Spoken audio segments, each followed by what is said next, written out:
Sir మరి మరి ఆ రోజుల్లో అంత గొప్పగా సినిమా ఉంది అని చెప్తున్నారు కదా, మరి ఆ రోజుల్లో ₹1,00,000 పారితోషికం మొట్టమొదటి నటులు ఎవరు తీసుకున్నారు?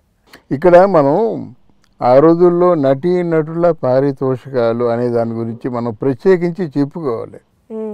ఎందుకు చెప్పుకోవాలంటే నిజంగా నాగేశ్వరరావు గారు, రామారావు గారు ఇప్పటి నటుల్లాగా వాళ్ళ రెమ్యునరేషన్లు పెంచినట్టయితే ఆ రోజు సావిత్రి గారు, బి సరోజ గారు, ఇట్లాంటి అంజలీదేవి గారు, భానుమతి గారు రెమ్యునరేషన్లు ఈనాటి హీరోయిన్లా పెంచి ఉన్నట్టయితే ఇండస్ట్రీ ఏనాడో దుకాణం మూసేసేది.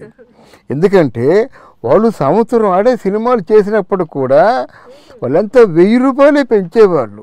₹1000 ₹5,000 ఇచ్చినట్టయితే ఈ సినిమాకి మరో సినిమాకి ₹6,000 అంతే. ఇప్పుడులాగేమో ఫస్ట్ 35,000, తర్వాత 35 లక్షలు, తర్వాత 35 కోట్లు కాదు. అంటే వేలు, లక్షలు, కోట్లు ఇప్పుడు అంతే. ఇంకెవరు మాట్లాడడం వీల్లేదు. అంతే వాళ్ళ ఇష్టం. మా ఇష్టం వచ్చినట్టు పెంచుతామండి, మీకు ఇష్టమైతే బుక్ చేసుకోండి, లేకపోతే మేము చెయ్యం అంటున్నారు. ఆ రోజు అలా కాదమ్మా. వాళ్ళు సినిమాని ప్రేమించారు, సినిమా కోసం తహతహలాడారు. సినిమా వాళ్ళ జీవితం. సినిమా లేకపోతే వాళ్ళు బతకలేరు. వీళ్ళే కాదు, ఆ రోజుల్లో ప్రతి ఒక్కరూ సినిమా ఫీల్డ్లో పనిచేసే వాళ్ళందరూ కూడా సినిమా లేకపోతే బతకలేరు. ఆ లైట్లు మోస్తారు, చోవుకైనా తెగిస్తారు, కానీ ఆ సినిమాని వదిలిపెట్టి ఎవరు ఉండలేరు. ముఖ్యంగా మద్రాసు జీవితం చూసే వాళ్ళకి ఇదంతా అర్థం అవుతుంది. మాలాంటి వాళ్ళకి ఏంటంటే ఆ సినిమాయే గాలి, ఆ సినిమాయే నీరు, ఆ సినిమాయే మన ఆహారం. ఇంట్లో పిల్లలు బాగాలేకపోయినా, ఎన్ని కష్టాలు వచ్చినా, చేతిలో డబ్బులు లేకపోయినా, అప్పులు పాలైపోయినప్పుడు కూడా వెళ్ళిపోయి లైట్స్, ఆ లైట్స్లోనూ స్టార్ట్ కెమెరా అని వెంటే కానీ వాడు నిద్ర పట్టదు, వాడు బతకలేడు. కనుక అలా తపస్సు చేశారన్నమాట వాడు. అయితే చెప్పొచ్చేది ఏంటంటే రెమ్యునరేషన్లు కూడా వాళ్ళు చాలా తక్కువగా. ముందు ప్రొడ్యూసరు వాడు ఆస్తిపాస్తులన్నీ అమ్మి మనతో సినిమా తీసే ప్రొడ్యూసరు వాడు బాగుండాలి, వాడు పచ్చగా ఉండాలి, వాడిని మనం కాపాడుకోవాలి అనేటువంటి దృష్టి ఉండేది కనుక నాగేశ్వరరావు, రామారావు గారు కానీ, భానుమతి, ఇప్పుడు బి సరోజ, అంజలీదేవి కానీ వీళ్ళందరూ చాలా తక్కువగా, అంటే వాళ్ళ ప్రొడ్యూసర్కి ఎంతవరకు అయితే అనుకూలంగా ఉంటుందో వాళ్ళని నిర్ణయించేవాళ్ళు అన్నమాట. అమ్మ నీకు 10,000 ఇస్తున్నాం, ఈ ₹10,000 కూడా ముందు 2,000 ఇస్తాము, మధ్యలో ఒక 5,000 ఇస్తాము, సినిమా రిలీజ్ ముందు 3,000 ఇస్తాం అని చెప్పారనుకోండి. 100 అయినా 106 అయినా వాళ్ళ ఎలాగైతే మాట చెప్పారో, మొదట్లో మాట, తర్వాత అగ్రిమెంట్లు. ముందు మాట చెప్తే ఆ మాట ప్రకారంగా స్టిక్ అని ఉండేవారు. తర్వాత అగ్రిమెంట్లోకి వెళ్ళారు.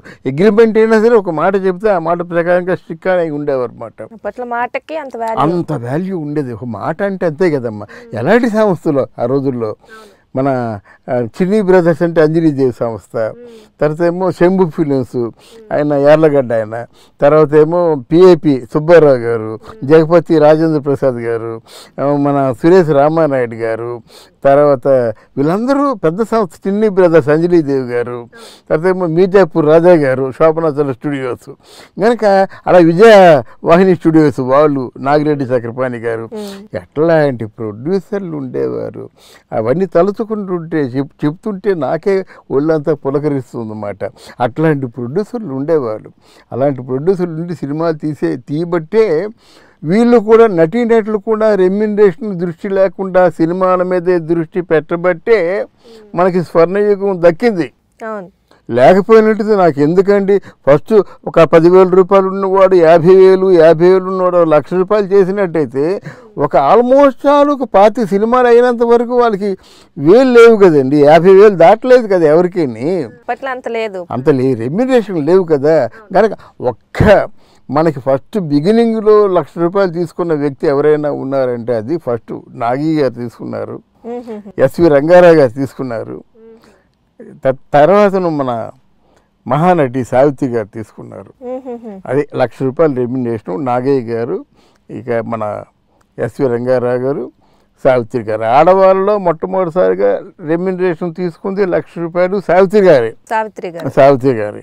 అయితే ఇక సావిత్రి గారికి 2 అంబాసిడర్ కారుల్లో రెమ్యూనరేషన్ వచ్చేది. బత్తాలు నిండా డబ్బేసుకొని కారుల్లో. అప్పుడంతా 2,000 రూపాయల నోట్లు లేవు కదా, చిల్లరా అక్కడంతా చిల్లర కదా, చిల్లర నోట్లు 5 రూపాయలు 2 రూపాయలు అలాగే బస్తాలతో డబ్బు వచ్చేది. ఆ బస్తాలతో డబ్బు గోతంలో పడేసేవారు అనమాట. అట్లాగా ఉండేది ఆ రోజుల్లో. అంటే ఆ రెమ్యూనరేషన్ వాళ్ళు కూడా సావిత్రి గారికి రెమ్యూనరేషన్ అంటే వాళ్ళు కావాలని కోరిచ్చారు. ఈవిడ అడిగింది కాదు, ఆవిడకున్న డిమాండ్ ప్రకారంగా వాళ్ళు కోరిచ్చారన్నమాట రెమ్యూనరేషన్. మరి నాగయ్య గారికి ఎస్వి రంగారావు గారికి కూడా 1,00,000 రూపాయలు ఇచ్చారన్న సమాచారం ఉంది కానీ మరి ఎంతవరకు ఇచ్చారన్నది నేను సాధికారికంగా చెప్పలేను. కానీ ఒక మహానటి సావిత్రికి మాత్రం 1,00,000 రూపాయలు ఇచ్చారు. అక్కడే ఒక చిన్న తమాషా చెప్తా. మరి సావిత్రి గారికి 1,00,000 రూపాయలు ఇచ్చారు కదా, మరి నేను కూడా మంచి ఆర్టిస్ట్నే కదా, బి సరోజాదేవి గారు. మరి నాకు 1,00,000 రూపాయలు ఇవ్వాలంటే అమ్మ ఆవిడ సావిత్రి గారు, అమ్మ ఆవిడ మాట్లాడితే తెలుగుకి అందం వస్తుంది, నీ తెలుగు మాట్లాడమే రాదు, నీకు మేమే ఇస్తాను 1,00,000 రూపాయలు. ఏమో ఇష్టమైతే మా కంపెనీ ఎంతైతే పిరమిడ్ చేస్తుందో అంత ఇస్తాం, ఇష్టమైతే చేయమ్మా లేకపోతే మానేయమ్మన్నారు అనమాట. అయితే ఇంతకీ చెప్పొచ్చేది ఏంటంటే ఆ రోజుల్లో రెమ్యూనరేషన్ తీసుకున్న అంత నిబద్ధతతో ఉండేవారు. ఉండి ఈ సినిమా మాది, ఈ ప్రొడ్యూసర్ మావాడు, 10 సినిమాలు తీయాలి, 10 సినిమాల్లో ఇండస్ట్రీలో పనిచేసే వాళ్ళు చిన్నవాళ్ళు పెద్దవాళ్ళు పచ్చగా ఉండాలి అనుకోబట్టే సినిమా ఫీల్డ్ బ్రతికి బట్ట కట్టింది. ఒక కుటుంబంలో అప్పట్లో పనిచేసేవారు అందరూ. అవునవును.